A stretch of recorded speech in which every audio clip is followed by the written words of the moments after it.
Bonjour, donc on va voir que malgré les statistiques officielles du chômage, l'été et surtout la fin de 2025 au niveau de l'emploi risque d'être particulièrement catastrophique et je vais vous expliquer pourquoi dans cette vidéo.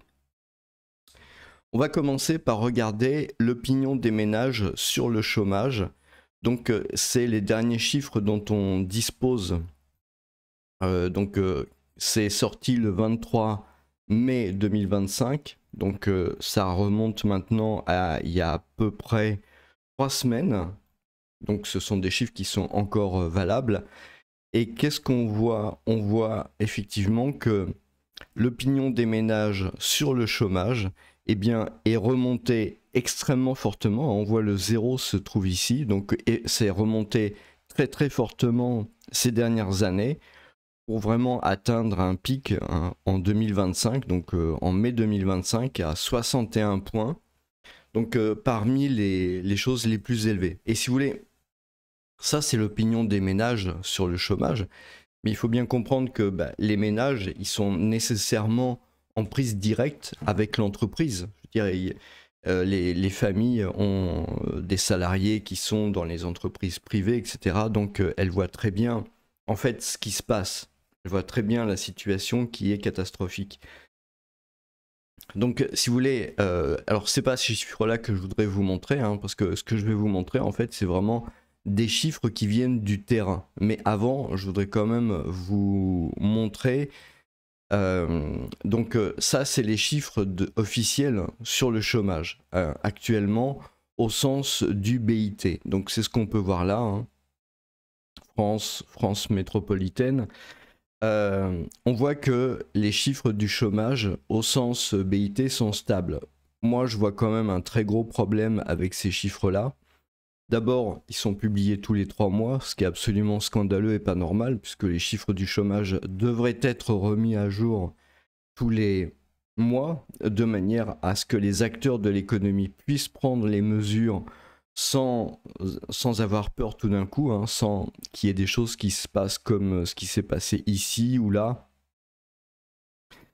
où on a tout d'un coup des grandes embardées des valeurs et ça fait peur à tout le monde. Donc ça, c'est vraiment pas tellement, c'est pas acceptable en fait d'avoir des chiffres tous les trimestres, alors que France Travail a ces chiffres-là qui se mettent à jour tous les jours. Donc c'est quelque chose qui est vraiment pas normal du tout. D'autre part, les chiffres du chômage, ce sont des chiffres qui prennent en compte qu'une petite catégorie des gens qui, en fait, se trouvent dans une situation de précarité. Et ça, c'est vraiment le très gros problème. C'est-à-dire que les chiffres du chômage correspondent pas du tout à ce que recouvre la réalité du chômage. Je ne vais pas refaire un cours sur le sujet, mais simplement pour dire que vous comprenez très bien, par exemple, quelqu'un qui est obligé d'accepter un travail payé, disons, 50% de ce qu'il gagnait avant, même si ça fait pas de lui un chômeur, ça fait la production de 50% en moins de richesse dans l'économie française. Donc, si vous voulez, c'est comme si vous aviez la moitié d'une personne mise au chômage, hein. Ça a le même effet, si vous voulez.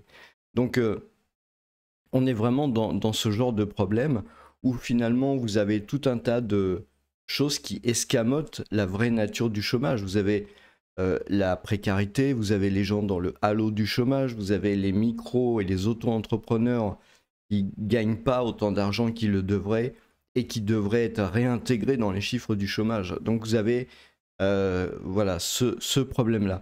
Mais on va voir dans les chiffres que je vais vous montrer, qui sont nouveaux d'aujourd'hui de la Banque de France, on va voir à quel point en fait le tissu économique est en train, là, en juin 2025, de prendre conscience qu'il y a vraiment un problème et de diminuer la voile au niveau de l'emploi. Et donc, si vous voulez, mécaniquement, vous allez avoir d'ici la fin de l'année une augmentation des chiffres du chômage, en tout cas. Donc, voici en fait les chiffres et les courbes. Donc là, par exemple, vous avez, ça fait peur, hein, parce que vous allez voir que c'est assez généralisé. Vous avez dans le bâtiment, alors vous allez me dire oui, ok, c'est le bâtiment, tout ça, mais il n'en demeure pas moins que vous allez voir que ça le fait dans beaucoup de secteurs.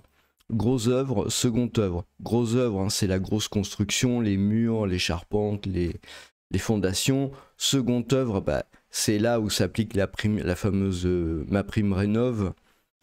C'est voilà, ce qui permet de restaurer un peu les bâtiments, etc. Qu'est-ce qu'on peut voir? On voit ici les effectifs. Les effectifs, ils sont en négatif. Hein. On voit d'ailleurs par ailleurs l'activité, hein, l'activité moins 10 pour le second œuvre, moins 3 pour les carnets, moins 2 pour les prix. Donc ça veut dire qu'en clair, le second œuvre est en train de vivre un désastre comme l'a connu en fait le gros œuvre. Hein. Donc en fait c'est vraiment toute l'industrie de la construction en France qui a de plus en plus de problèmes. Et voilà. On peut voir hein, d'ailleurs sur ces chiffres, hein, le bâtiment. Donc vous avez les carnets de commandes. On voit que là, on est sous le zéro, donc on est à peu près à moins 5 ici. Qu'est-ce que ça veut dire qu'on soit à moins 5? Ça veut dire que régulièrement, tous les mois, il y a moins 5 qui est perdu en carnet de commandes, tout simplement. Donc si vous voulez, même si ça a l'air d'être stable, en fait, ça veut dire que les carnets de commandes, ils n'arrêtent pas de baisser. C'est ça que ça veut dire. Et comme vous pouvez vous en apercevoir, la situation dure déjà depuis 1 an et demi et elle est absolument catastrophique. Je veux dire, quand on voit, même par rapport à la période pré-pandémique, hein, c'est une catastrophe sans mélange. On est vraiment dans un moment très catastrophique. Quand on regarde les effectifs, hein, la tendance des effectifs, on voit que pour la première fois depuis très longtemps, en fait, on est en train de passer sous le zéro. Vous voyez, il y avait quand même, c'était un peu positif avant la pandémie. Pendant la pandémie, c'était quand même légèrement positif. Ici, on a tutoyé le zéro à un moment donné. Hein, mais là, visiblement, on est en train de passer en dessous le zéro et c'est pour ça qu'on avait le résultat à moins 1. Donc on voit bien ici, hein, en bout de courbe ici, c'est-à-dire à l'heure actuelle, on voit bien en fait que la situation, elle est franchement en train de se dégrader et que c'est nouveau. Hein, c'est nouveau, c'est pas une vue de l'esprit, c'est quelque chose qui vient d'arriver en fait. C'est pas, vous voyez, mai 2025, mai 2024, les courbes elles ont commencé à piquer du nez. Si vous voulez, l'économie, j'en avais déjà pas mal parlé, mais l'économie a vraiment commencé à se dégrader pour les entreprises, les PME, tout ça. Et début 2024, bah d'ailleurs on peut le voir ici hein, avec le carnet de commandes, mais c'est pas propre à la construction, c'est propre vraiment à tous les domaines.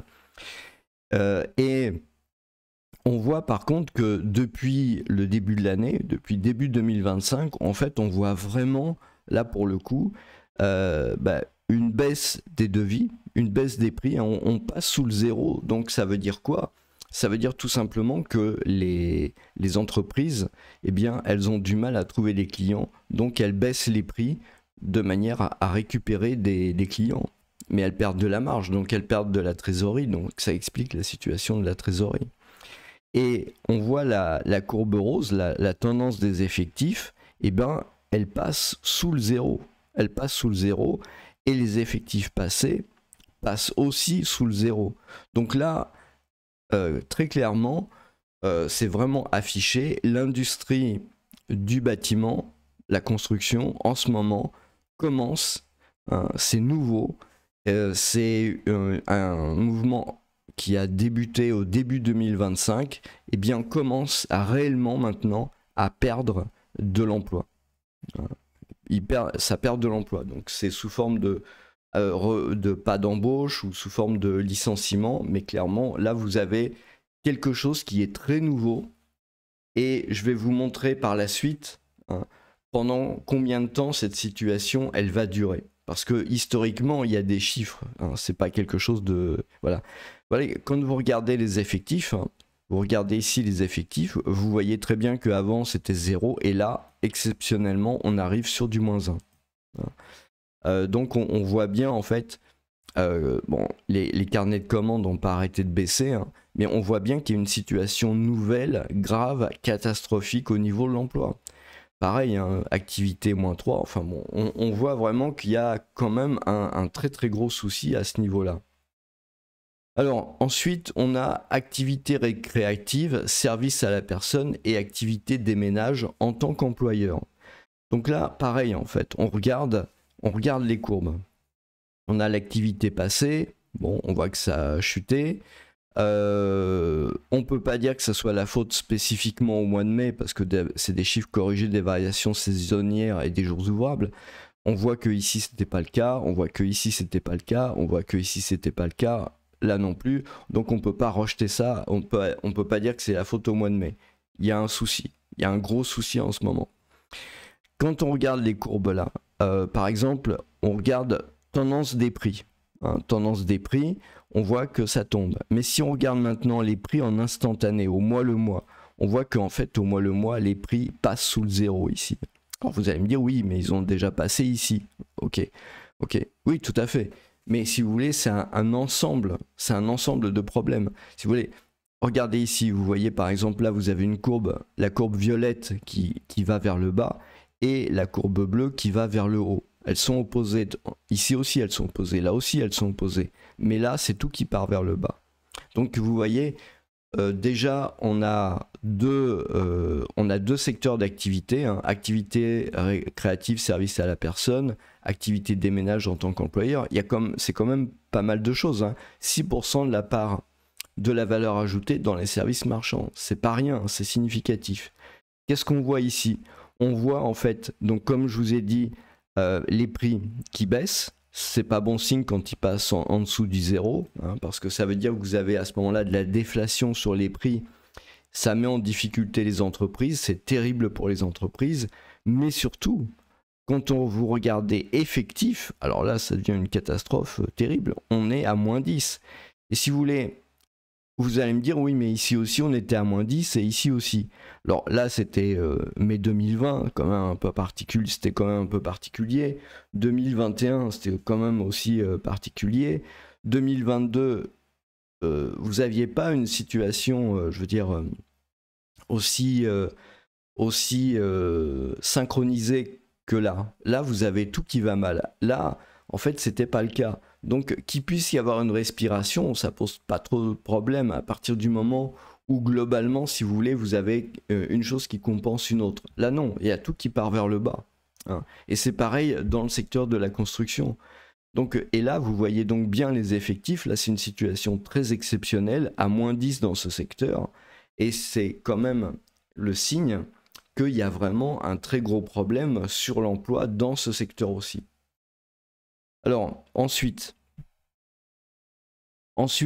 vous avez activité informatique et services d'information.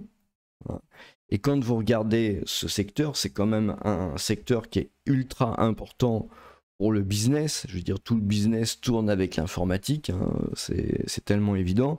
Vous pouvez voir que l'activité ici, elle est carrément en train de se casser la figure. Encore une fois, depuis le début de l'année 2025, vous avez un plongeon de l'activité. Vous avez un vrai plongeon de l'activité. C'est quelque chose qui est particulièrement grave. Si on regarde, bon, ok, vous avez les prix, donc les prix, ok, bougent, mais vous avez surtout les effectifs. C'est pour ça, je vais parler dans cette vidéo des effectifs.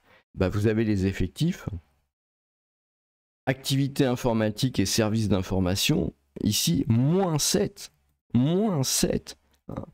Donc ça veut dire quoi? Ça veut dire que vous avez des entreprises qui prévoient de beaucoup moins embaucher et qui prévoient aussi de licencier. Là encore, vous avez ici une situation exceptionnelle due à la pandémie, et puis je vous ferai remarquer que le secteur informatique, traditionnellement, ça a toujours été un secteur très porteur en termes d'emploi. Là, on arrive dans une situation particulière, c'est-à-dire que là, ça marchait bien, là, c'était stabilisé, mais là, maintenant, c'est un secteur qui est en train de perdre de l'emploi. Et pourtant, c'est le secteur de pointe, c'est le secteur justement où il devrait y avoir au contraire beaucoup d'emplois. Là, il y a une vraie catastrophe, moins 7. Et d'ailleurs, on voit aussi la trésorerie, moins 5. Ça, j'en ai pas beaucoup parlé parce que l'idée, c'est quand même l'emploi. Mais si vous voulez, la trésorerie, c'est important parce qu'une entreprise qui perd de la trésorerie, quand elle a perdu toute sa trésorerie, elle met la clé sous la porte et les gens sont mis au chômage. Donc, c'est aussi ça qui se passe, hein. Vous avez l'édition. Bon, l'édition, si je regarde les effectifs, bon, on est encore au-dessus du zéro, hein, mais la tendance, elle est clairement à la baisse aussi, hein. Vous avez donc ensuite vous avez l'ensemble, hein, vous avez l'ensemble. Bon. Ensuite, bah, vous pouvez déjà plus ou moins voir les chiffres, hein, je veux dire. Alors, ah oui, ça c'est un chiffre précurseur de l'emploi. Un chiffre précurseur de l'emploi. L'activité des agences de travail temporaire. C'est un chiffre qui est fondamentalement important parce que c'est un chiffre qui arrive à déterminer les futures tendances de l'emploi. C'est aussi simple que ça. Alors, vous allez me dire, oui, mais l'emploi, il n'a pas beaucoup bougé. Oui, mais n'oubliez pas, je veux dire, il y a beaucoup de chiffres de l'emploi, en fait, du chômage qui passent dans la précarité, dans l'auto-entrepreneuriat, dans ces choses-là. En fait, les chiffres du chômage sont, disons, se retrouvent escamotés, hein, pour éviter de dire qu'on les a escamotés, que quelqu'un les a escamotés. Les chiffres du chômage se retrouvent escamotés derrière les chiffres de la précarité, derrière les chiffres des auto-entrepreneurs, etc. Donc voilà. Donc ça, vous devez en tenir compte. Mais regardez un peu la situation. La situation depuis 3 ans, rien que ça, hein, depuis 3 ans, est tout simplement catastrophique. Ça veut dire que sur le terrain de l'emploi, c'est catastrophique. Mais en ce moment, donc depuis le début 2025, c'est encore plus catastrophique. Si vous regardez les effectifs, hein, pareil, tendance effectif, ici, là, on est carrément passé en dessous du zéro depuis il y a plus d'1 an, hein. Et on voit que là, on est vraiment en train de... En mois, là, avant l'été, on est vraiment en train de chuter. Donc ça, c'est très clair. Quand vous avez ce genre de signe par le travail temporaire, ça veut dire que vous pouvez vous attendre à des vagues de chômage à l'avenir, hein. C'est pas... Et je veux dire, il n'y a pas de miracle. Une économie, ça évolue comme un paquebot. Ça met beaucoup de temps pour changer de direction. La direction, c'est de plus en plus de chômage. Et vous allez voir, on verra par la suite, hein, le temps que ça va mettre. Mais malheureusement, ça ne va pas arrêter de croître pendant des années. Et je peux le justifier. Donc là, vous voyez, hein, les effectifs. Activités spécialisées scientifiques, techniques et administratives, -1. Conseil de gestion des activités juridiques et comptables, -2. Vous avez architecture et ingénierie, bon, vous avez quand même 9. Donc ça va un peu mieux. Ça va même beaucoup mieux. Mais vous avez publicité, études de marché. Donc ça, c'est la préparation de... préparer des produits, vendre les produits, etc. Donc c'est aussi un marqueur de l'activité future, -8 dans les effectifs, hein, c'est quand même ultra grave. Activité administrative de soutien, -3. Activité des agences de travail temporaire, -6. Donc ça, c'est vraiment des chiffres absolument terrifiants, parce que ça montre vraiment qu'il y a un mur de chômage, comme le mur de la dette, et finalement, c'est pas très très différent, qui arrive en même temps. Donc, j'ai traité tous ces sujets-là, je vais pas les refaire. Bon, vous avez la réparation automobile. Ça, normalement, c'est quelque chose qui devrait bien marcher, la réparation automobile. Pourquoi ? Bah parce que tout simplement, les gens ont moins d'argent, donc ils ont besoin de faire des réparations, hein. Ça, c'est pas très compliqué à comprendre. Voilà, donc vous êtes légèrement au-dessus du zéro pour la tendance des effectifs. Effectivement, dans la période, bah, les entreprises ne licencient pas pour cette raison-là. Alors, ok, donc ça c'est tout à fait logique. Le transport et l'entreposage. Donc là, vous avez tendance effective, hein, pareil. ce qui se repose maintenant sur la courbe du zéro ici, et puis vous avez l'activité aussi qui arrête pas de chuter. Là. On voit bien, je veux dire, c'est tout qui part vers le bas en fait. Il n'y a pas de... L'économie française est en train de se cracher et on va vers au devant énormément de licenciements et de chômage. Je veux dire, il n'y a pas de... Ensuite, vous avez l'hébergement et la restauration, donc qui se maintient encore un peu. On le voit sur les prix, bien que bon, ça commence à toucher le zéro. Et puis vous avez les effectifs, où là c'est à peu près neutre. Hein, c'est à peu près neutre sur l'hébergement et la restauration. Ensuite, vous avez, c'est quoi ça? Les services marchands, sur l'activité des services marchands.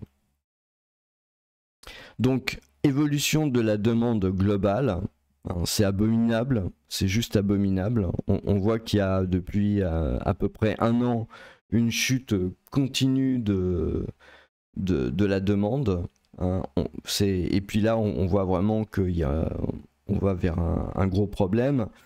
Quand vous regardez la tendance des effectifs, bah pareil, hein, je veux dire, tendance effectif passé, on voit très bien qu'on vient de passer en dessous le zéro. Hein, depuis le début de l'année, ça n'arrête pas de tomber. Là, on a franchi récemment le zéro. Et maintenant, eh bien, les effectifs dans ce secteur commencent à se contracter. Licenciements, moins d'embauches, voilà, etc. C'est vraiment un très très très gros problème. Hein. Je veux dire, moins 1, c'est vraiment un très très gros souci. Activité moins 4, demande globale moins 3. C'est assez terrible. Ensuite, on a les autres industries manufacturières. Donc là, on parle surtout des carnets de commandes et des stocks. Bon on notera hein, que au niveau de la tendance sur la production passée, depuis le début de l'année, encore une fois, hein, 2025, 2024, ça a été le début de la baisse, si vous voulez, de la trésorerie des entreprises. Début 2025, ça commence à taper dans le dur. C'est-à-dire que les entreprises se sont serrées la ceinture tant que c'était possible. Maintenant, c'est plus possible. Donc, c'est les effectifs. Pourquoi? C'est très simple à comprendre. Hein. Tout ça, c'est des mécanismes très faciles. C'est que les principales charges sur les entreprises, ce sont les effectifs. La masse salariale, c'est ça. Il n'y a pas de... Si vous voulez, il n'y a pas de surprise. Hein, c'est le déroulement normal de l'économie. C'est pour ça qu'on va avoir dans les trimestres qui viennent, et même d'ici la fin de l'année 2025, hein, je veux dire, il n'y a pas de question sur le sujet. Vous allez voir une explosion du chômage, hein, des plans sociaux, on va voir ça un peu par la suite, et puis parallèlement des délocalisations. Vous allez avoir un cycle de délocalisation qui va recommencer, et il va recommencer et ça sera la délocalisation sur les fonctions de service, c'est-à-dire que ça va taper plus haut dans la hiérarchie de l'entreprise. Voilà, c'est écrit, enfin je veux dire, il n'y a rien de surprenant. Donc mai 2025, depuis début 2025, donc on voit que c'est une catastrophe. Sur la tendance des carnets de commandes, on voit que c'est catastrophique. Hein, là on est passé depuis pas mal de temps déjà en dessous du zéro. Les stocks se maintiennent, bon, ça c'est pas bon, hein, le fait que les stocks se maintiennent.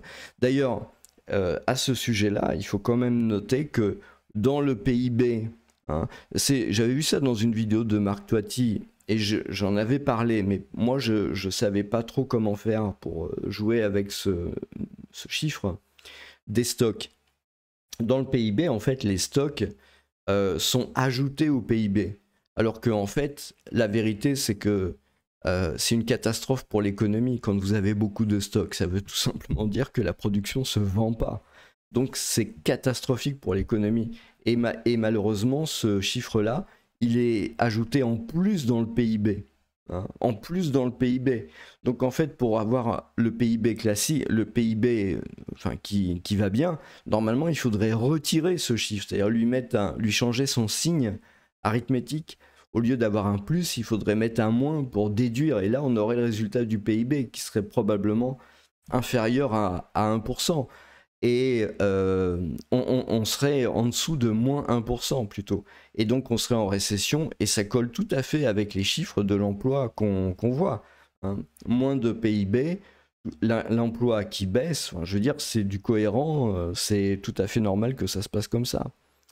On voit les carnets, bon bah pareil, hein, je veux dire les stocks, voilà. Ça c'est quoi? Ça c'est métallurgie et produits métalliques. Donc là, ça remonte un peu, mais bon, ça reste en dessous de la moyenne de long terme, donc c'est pas bon. Et puis les carnets de commandes, ils sont toujours dans le négatif, donc c'est extrêmement mauvais. Et les stocks restent constants, donc ça typiquement, bah, c'est la fameuse réindustrialisation.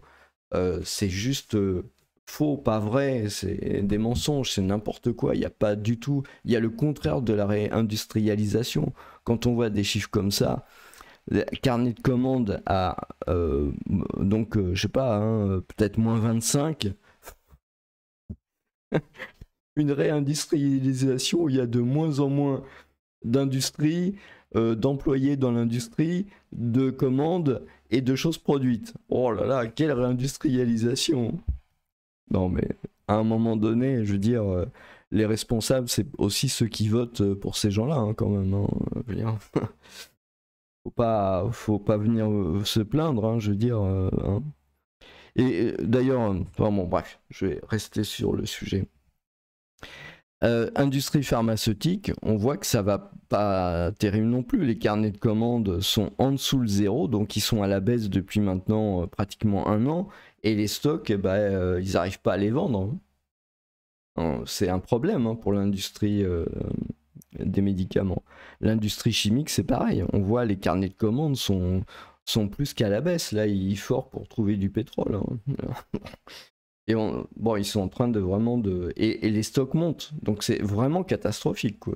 Il n'y a pas de... Le bois, le papier, pareil. Bon, je ne vais pas rester trop longtemps parce que c'est pas les chiffres de l'emploi, mais si vous voulez, ça vous donne quand même une tendance, parce qu'après tout, après tout ça, les carnets de commandes et tout se diffusent, si vous voulez, dans l'industrie, dans l'économie. Donc ça, les carnets de commandes, c'est l'emploi de demain. Donc quand vous voyez tous les carnets de commandes qui sont systématiquement à la baisse, évidemment, ça veut dire que demain, il y a un très gros problème. Alors, il y a à peu près le seul, quoique, c'est quoi ça? Production passée.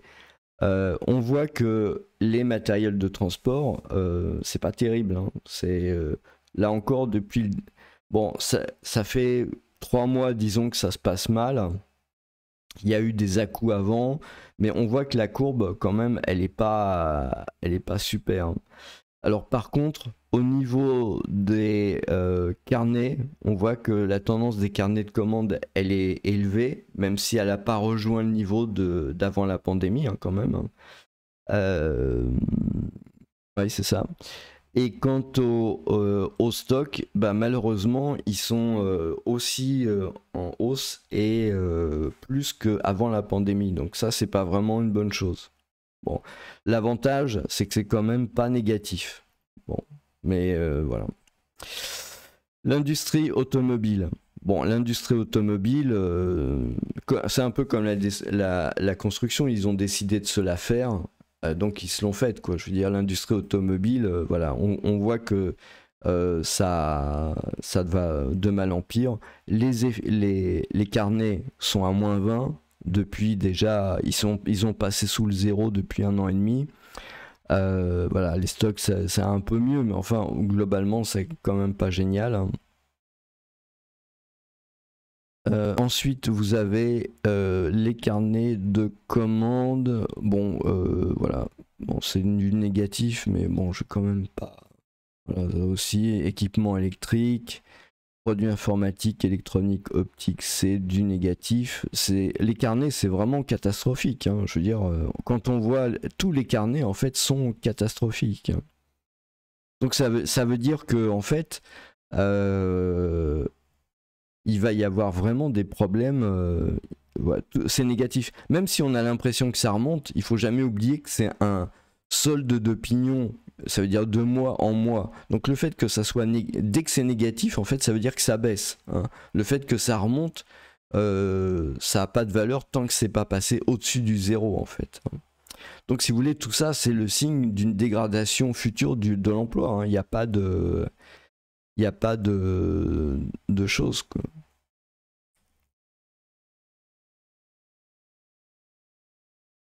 Bon. Donc voilà un peu où on en est en début juin 2025. C'est les données d'aujourd'hui. Hein. Donc on a pu voir un peu l'état de la catastrophe, hein, qui touche tous les secteurs, industrie, services marchands, bâtiments. Donc on arrive maintenant en milieu 2025. On voit qu'on a un très très gros problème donc sur tous les carnets de commandes. Hein. Ça c'est vraiment assez monstrueux à voir. On voit que les effectifs ont commencé en fait depuis quelques mois, voire quelques semaines, en fait, à vraiment plonger vers le bas. Donc ça, c'est vraiment très inquiétant. Et il n'y aura pas, si vous voulez, de changement important durant les vacances. Hein. On est déjà mi-juin, donc vous comptez, c'est pas compliqué. Juin, juillet, août, une reprise pour le 15 septembre éventuellement.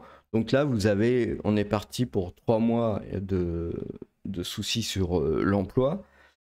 Et puis après, qu'est-ce qui va se passer au mois de septembre? Quand vous voyez les carnets de commandes, en fait, c'est clair que les entreprises ne vont pas être incitées à embaucher.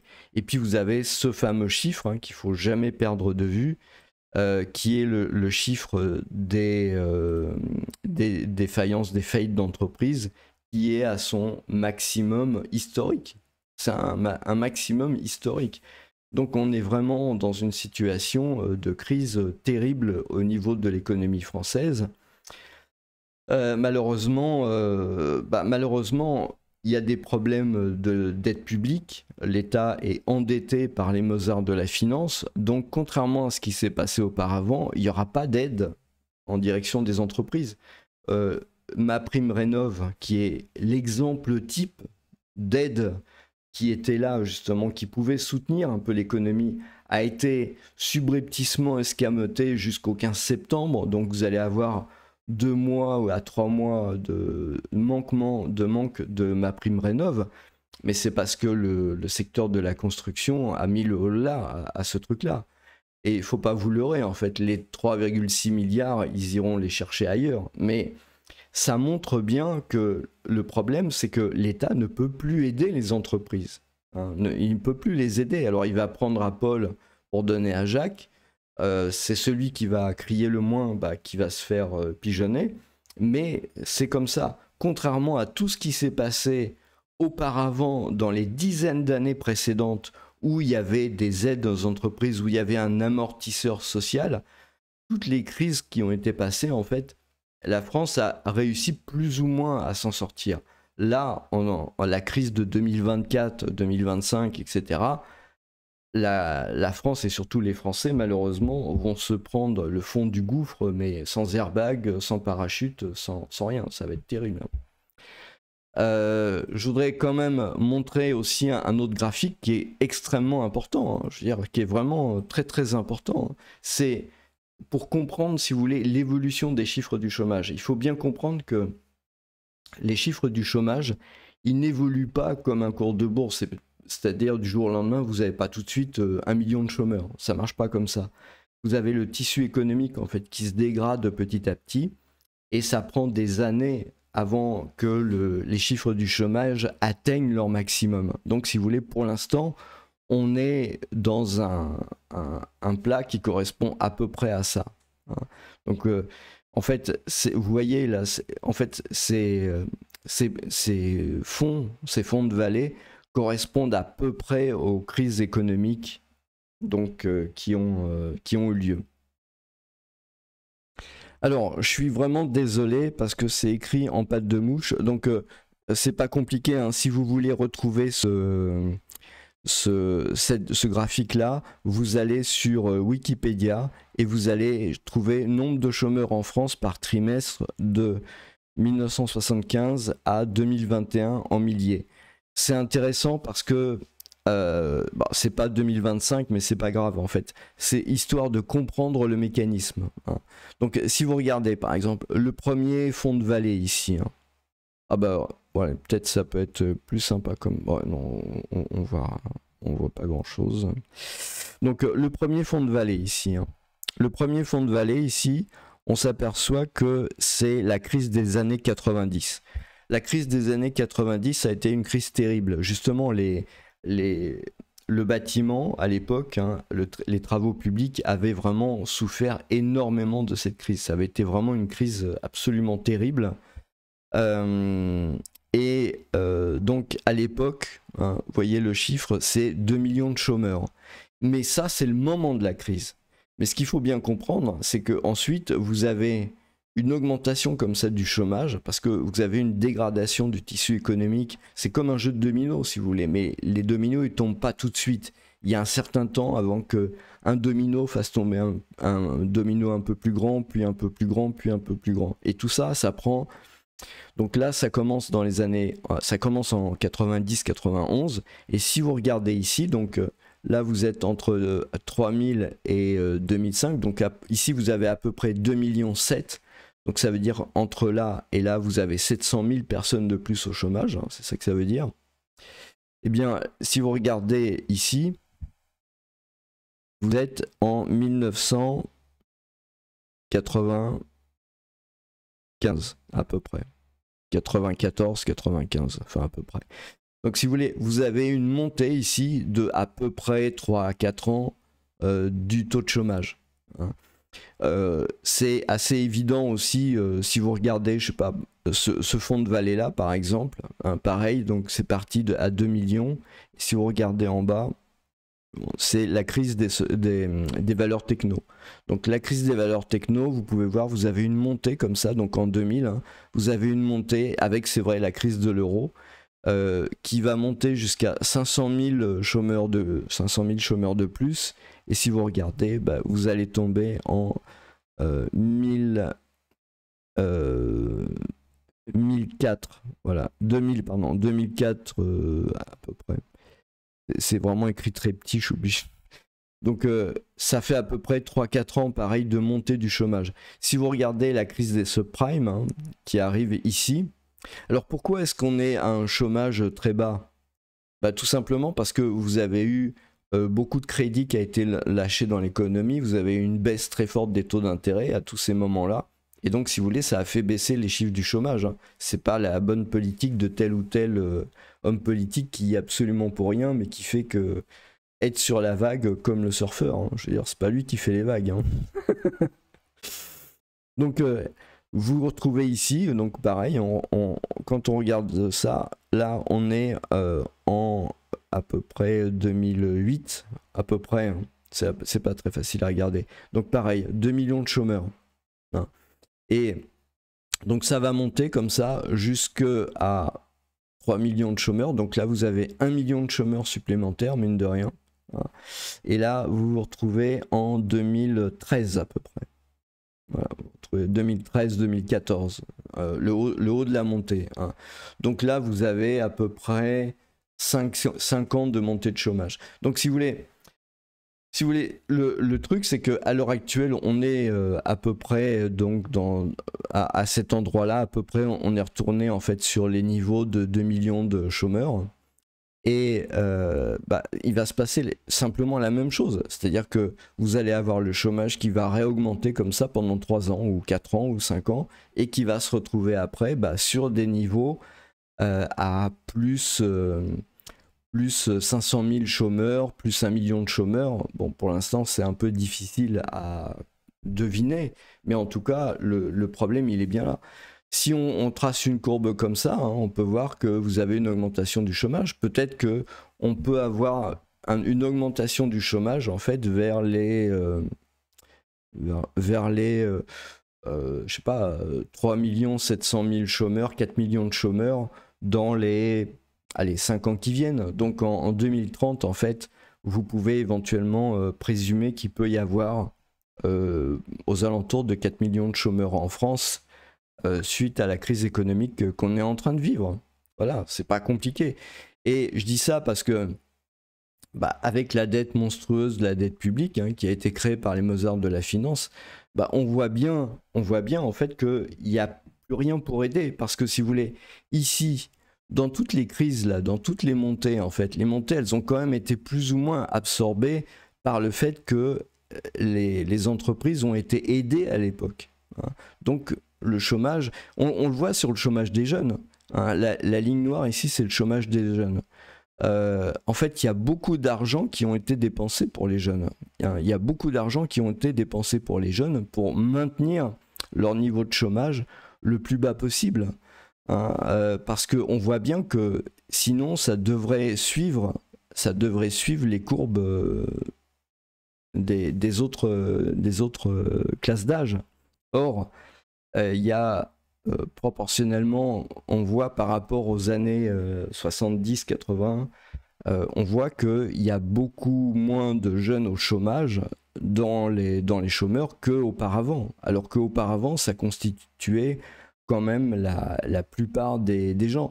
Mais c'est quand même pas très reluisant parce que généralement, les emplois qu'occupent les jeunes qui sont pas au chômage, c'est-à-dire qui sont pas dans la zone où ils devraient être au chômage, si rien n'était fait, ils occupent généralement des petits boulots, voilà, livrés sur le vélo, etc. Enfin, c'est des trucs qui sont ni productifs, ni d'investissement pour l'avenir d'un pays, ni ce genre de choses-là. Donc, c'est assez catastrophique. Mais voilà, donc là, avec ça, vous avez une vision actuelle du chômage et de l'emploi au milieu de 2025. Avec ça, vous êtes vraiment capable de pouvoir vous projeter dans l'avenir. Vous savez maintenant que ça va prendre probablement au minimum 3 ans avant que le chômage atteigne son maximum. Donc voilà, vous savez, vous pouvez faire vos calculs après. Hein, je veux dire, il faut bien comprendre aussi que l'augmentation du chômage, ça va être la perte de pouvoir d'achat de vos clients. Par exemple, si vous êtes businessman et tout ça, voilà, c'est marqué là. Vos clients, ils vont perdre du pouvoir d'achat. Il n'y a pas d'autre façon de voir les choses. Donc voilà, c'est ce qui s'est dessiné à chaque fois, à chaque crise. Hein. Vous voyez la crise des années 90, etc. Donc, voilà. Alors, je voudrais vous montrer un site. Alors, je suis de droite, hein, je vous rassure, mais il faut savoir reconnaître les choses quand elles sont bien faites. J'ai été sur le site en fait de la CGT, donc cgt.fr/emploi, et vous avez dessus une carte des emplois détruits. C'est une carte qui est vraiment très très intéressante parce que elle peut permettre justement de voir. Alors, vous avez deux cartes en fait. Vous avez une carte détaillée. Où vous avez tous les plans sociaux. Alors là, c'était en 2024, mais j'imagine que c'est intéressant de rester branché dessus pour voir ce qui va se passer en 2025. Mais ça, vous avez comme ça une vision aussi de ce qui se passe en termes géographiques. Donc je trouve ça intéressant. Et puis, on peut voir par exemple ce qui se passe au niveau des secteurs d'activité. Alors ce qui est intéressant, parce que mine de rien, les syndicats, ils sont quand même les premiers au courant, et puis généralement, ils sont plus ou moins impliqués dans ils ont une obligation d'être informés de ce qui se passe dans l'entreprise, tout ça, donc ils ont quand même un niveau supérieur d'information par rapport au grand public. Mais on peut voir par exemple, si on regarde le textile, on voit que le textile, il y a un certain nombre de points où il va y avoir un problème, où il y a un problème. Hein. Alors, mais vous avez aussi les industries chimiques. Donc là, vous voyez, c'est en rose, ça se voit quand même pas mal. Hein. Donc les industries chimiques sont pas à la fête. Mais ce qui est frappant, c'est la métallurgie. Enfin, la métallurgie, c'est vraiment terrible partout, hein. Sur tout le territoire, c'est vraiment un gros problème. Vous avez le commerce. Donc le commerce, vous avez principalement Lille, Paris, Lyon, les grandes places en fait, et ce genre de problème. Donc je vous laisse regarder cette carte, mais elle est intéressante parce que elle permet justement de comprendre ce qui se passe au niveau sectoriel. Donc c'est vraiment, à mon avis, très très intéressant. Et donc vous avez, avec la carte détaillée qui suit, les emplois supprimés ou menacés. vous avez déjà une vision sur ce qui se passe déjà en 2024 et j'imagine que ils sortiront plus d'informations sur ce qui se passe en 2025. C'est un peu le problème des chiffres du chômage en France. Vous êtes vraiment obligé d'aller chercher les informations à droite à gauche sur différents sites. Voilà, c'est pas nécessairement les chiffres de l'emploi, mais vous avez comme ça la possibilité de vous faire une vision de ce qui se passe en France. Donc le jour où il y aura la carte pour 2025, vous pouvez comparer, regarder les évolutions, tel secteur, tel département, telle ville. Voilà, donc moi je trouve ça vraiment très intéressant. Et donc voilà. Donc ce qu'on peut voir, c'est que l'opinion des ménages sur le chômage, elle est tout à fait confirmée. En fait, vous avez ce rebond ici. C'est tout à fait confirmé par les chiffres sur l'économie française et très spécifiquement par les chiffres sur les effectifs dans les entreprises tel que c'est relevé par la Banque de France. Donc je veux dire, tout ça, c'est que de l'information mainstream, disponible à tous. C'est vraiment de l'information qui est voilà, librement disponible.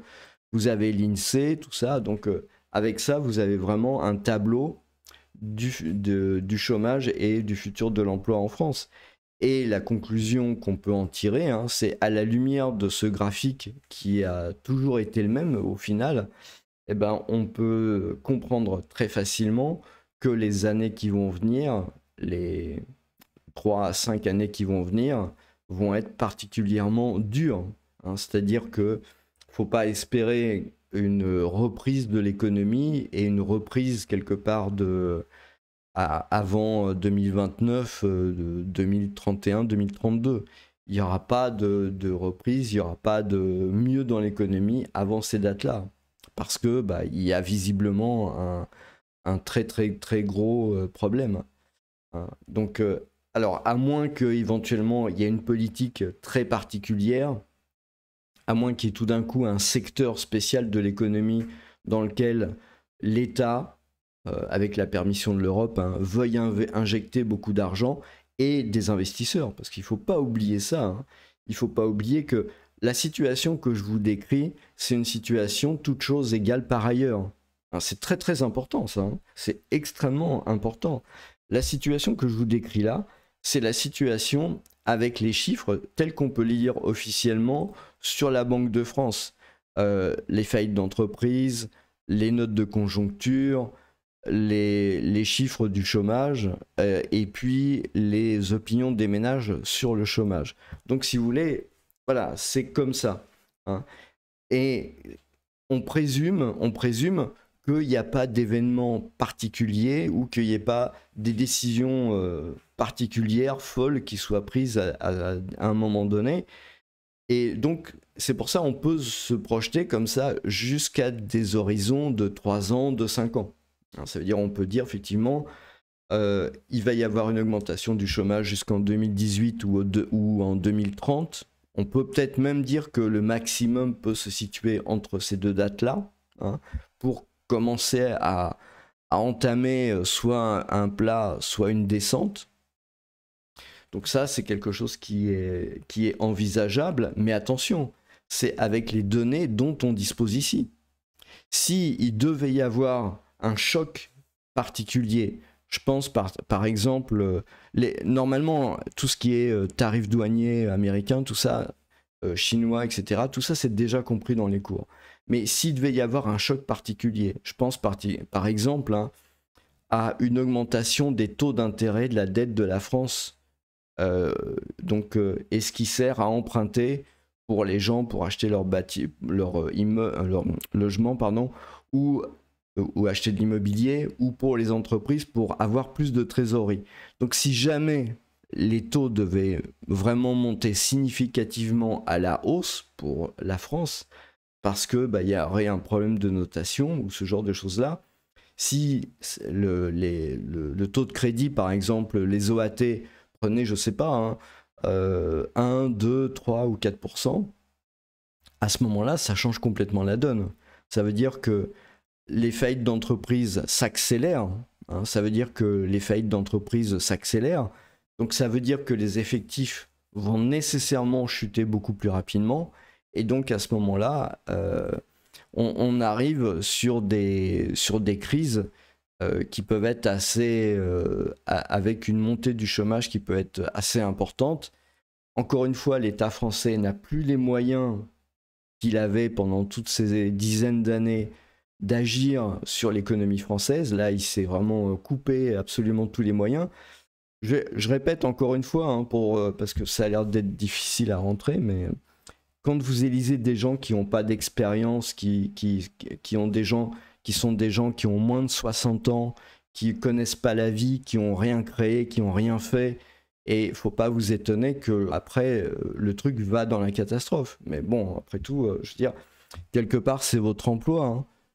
Si vous êtes salarié, si vous êtes patron, c'est votre entreprise. Si vous êtes propriétaire d'un immeuble, de votre logement, je veux dire, c'est votre logement. Vous en faites ce que vous voulez. Donc, si vous votez pour des gens qui vous amènent dans le mur et qui créent une situation économique telle que vous êtes obligé d'être au chômage, que vous êtes obligé de déposer le bilan de votre entreprise ou que vous êtes obligé de vendre votre immobilier parce que vous n'avez plus les ressources, je veux dire, à la limite, ça vous regarde. C'est vrai que vous faites ce que vous voulez avec votre argent. Mais voilà, c'est le résultat. Et il est absolument délétère. Enfin, il est absolument délétère. La négociation sur la dette de la France, c'est quelque chose qui est absolument vital. Parce que s'il devait y avoir une augmentation des pourcentages, si vous voulez, ça veut dire que on peut reprendre, hein, je veux dire, on peut reprendre les statistiques, hein, je veux dire, de n'importe quelle chose, je sais pas, par exemple, équipement électrique, électronique, informatique et haute machine. Donc je prends cet aspect-là. On va avoir ici, donc on a déjà une tendance des carnets de commandes qui sont en négatif. Ça veut dire que ça fait déjà plus d'un an que les tendances là, elle est négative des carnets de commandes. Si vous avez une explosion, parce que les équipements électriques et tout ça, c'est de l'investissement. Donc si vous avez une explosion des taux d'intérêt, des OAT, des taux d'intérêt que doivent payer les entreprises pour emprunter à leur banque pour investir, là les carnets de commandes, ils vont pas rester à -20, hein. Ils vont tomber à -40 ou à -60 derrière, hein, parce qu'il y aura tout simplement plus d'embauches possibles, d'embauches d'ailleurs, et les carnets de commandes vont se vider. D'ailleurs, c'est un peu ce qui s'est passé. Si vous regardez 2022 à 2025, vous avez eu une augmentation des taux d'intérêt, hein, et avec l'augmentation des taux d'intérêt, vous voyez les carnets de commandes, ils ont chuté. Je veux dire, c'est pas compliqué, ça se voit dans les statistiques. Hein. C'est quoi ça? Produits informatiques, électroniques et optiques, pareil. Je veux dire, vous avez eu l'augmentation des taux d'intérêt, vous avez eu les carnets de commandes qui se sont cassés la figure. Et il se repassera la même chose si jamais, suite à un accident sur la dette française, vous avez les taux d'intérêt. Imaginons que les taux d'intérêt passent de 3, je sais pas combien ils sont actuellement, mais disons, on va dire de 3 à 6 par exemple, qui doublent. Ça veut dire que voilà, vous allez vous prendre une baisse. Là, c'était à 40, on est passé à -10, donc 60. Donc vous allez vous retrouver ici avec la courbe qui va descendre jusqu'à -60. C'est ça que ça veut dire. Donc -60 de carnet de commandes. Vous comprenez bien que vous avez besoin tout de suite de beaucoup moins d'employés dans les entreprises. Et donc que il va y avoir à ce moment-là des licenciements massifs et ce genre de trucs-là. Voilà, donc la situation de l'emploi, elle est... c'est pas potentiellement, elle va être catastrophique, mais c'est dans une situation actuelle, sans choc particulier. Si jamais il devait y avoir un choc particulier, là pour le coup, ça serait vraiment... je pense qu'à ce moment-là, ça serait une crise peut-être comme dans les années 70. Parce que vous voyez, je vais revenir sur ce schéma-là, parce que c'est quand même quelque chose qui est quand même un schéma qui est génial. C'est vraiment un schéma qui est très important en termes du chômage. Vous pouvez voir toute l'histoire de ces 50 dernières années, en fait. là-bas, vous êtes en 1975, ici. Vous êtes en 1975. Vous avez entre à peu près 750 000 chômeurs. 750 000 chômeurs. Donc ça, la crise avait déjà commencé en fait. Hein. La crise, elle avait commencé en 73 et voilà. Donc, mais je ne sais pas si vous vous rendez compte. Le chômage, il est monté jusque-là. Hein. Il est monté jusque-là. Si vous regardez la date d'ici, c'est 1985. Si je dis pas de bêtises. Non, c'est pas. C'est 1980. Ça doit être 1983 ou.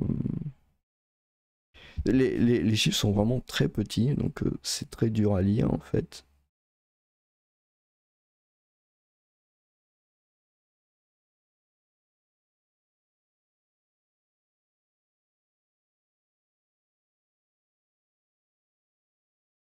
Là, c'est 1980, 81, 82, 83, 84, 85. J'avais déjà plus ou moins. Voilà, 85.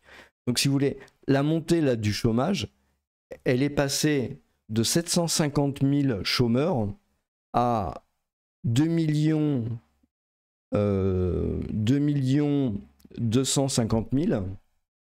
Donc, vous voyez un peu la différence. Hein. Je veux dire, on n'a jamais connu ça depuis. Hein. On n'a jamais connu ça depuis. Et ça a monté en 10 ans. Donc là, on est passé, c'était 75. Ensuite, il y a eu 80, donc l'élection de Mitterrand quelque part par là. Et puis, ça a continué ici jusqu'en 85.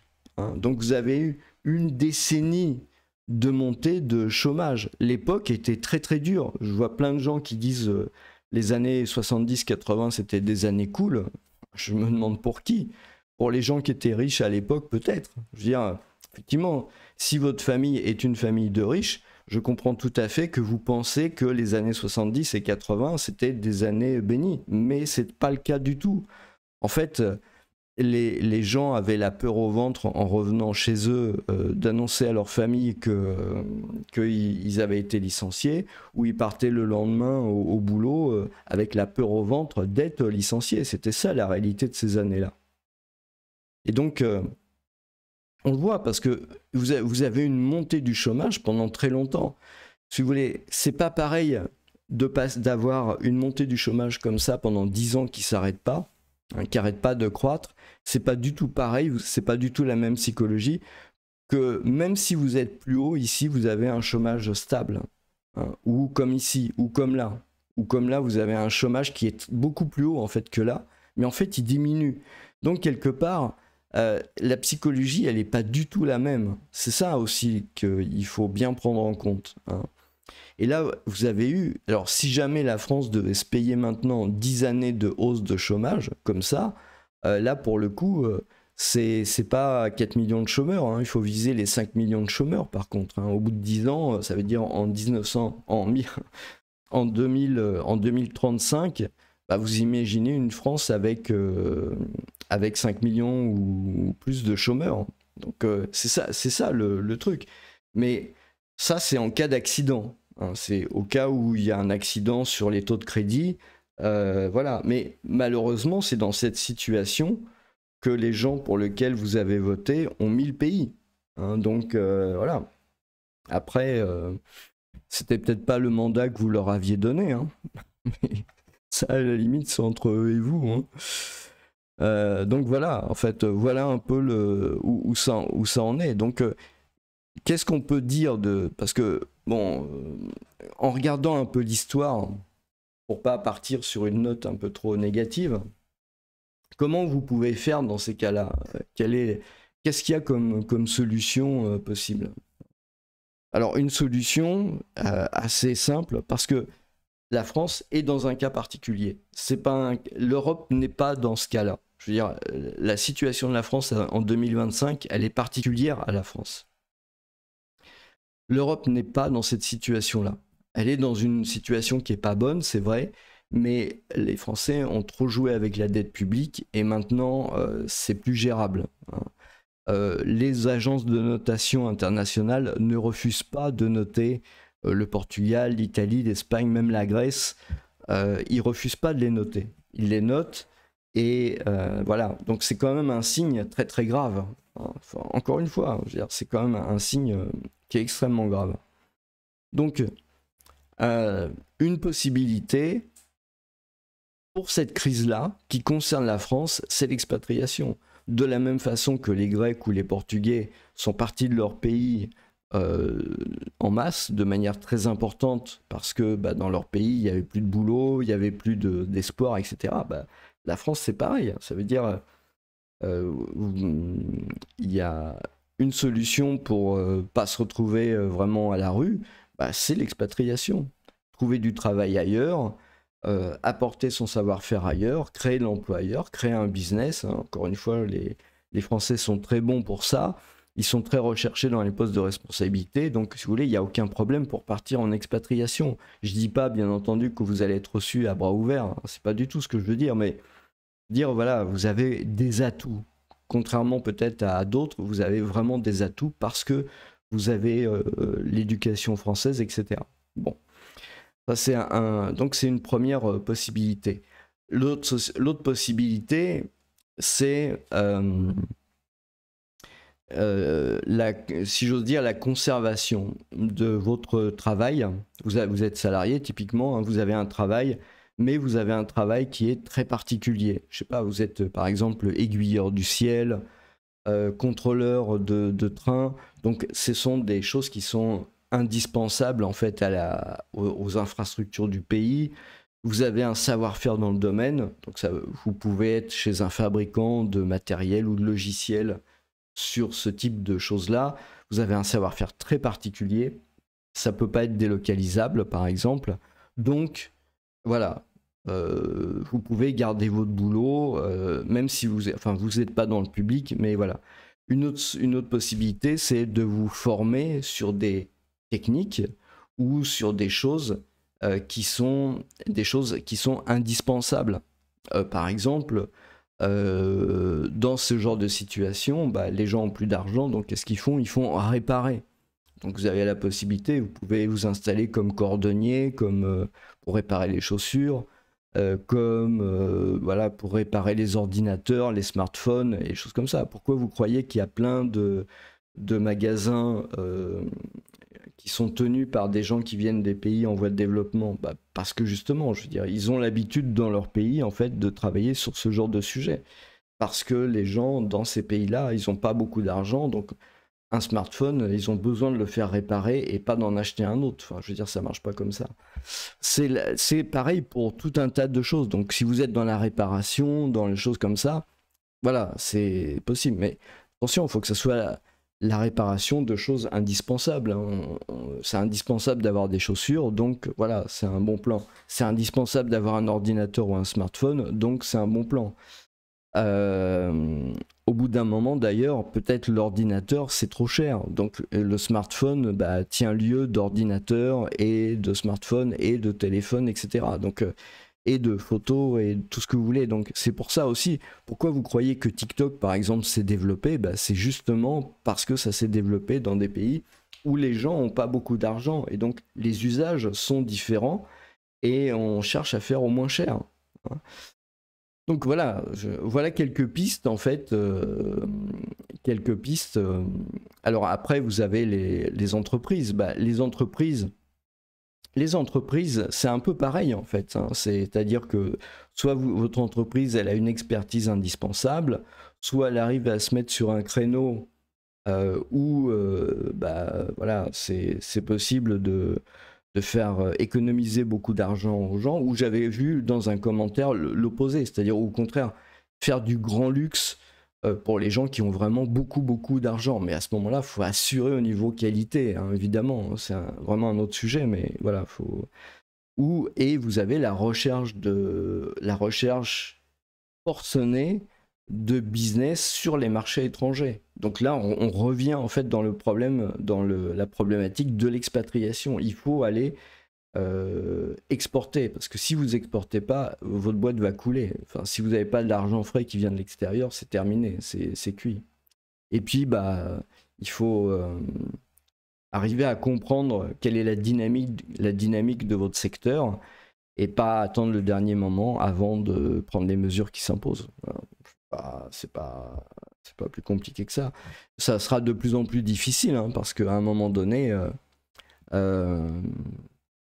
c'est clair que c'est pas quelque chose qui socialement se passe bien, hein. Quand vous regardez quand vous allez regarder peut-être les actualités des années 70-80, il y avait beaucoup de mouvements sociaux à l'époque, hein, mais c'est pas pour rien. Je veux dire, les gens étaient angoissés, avaient peur de perdre leur travail, leur maison, à manger.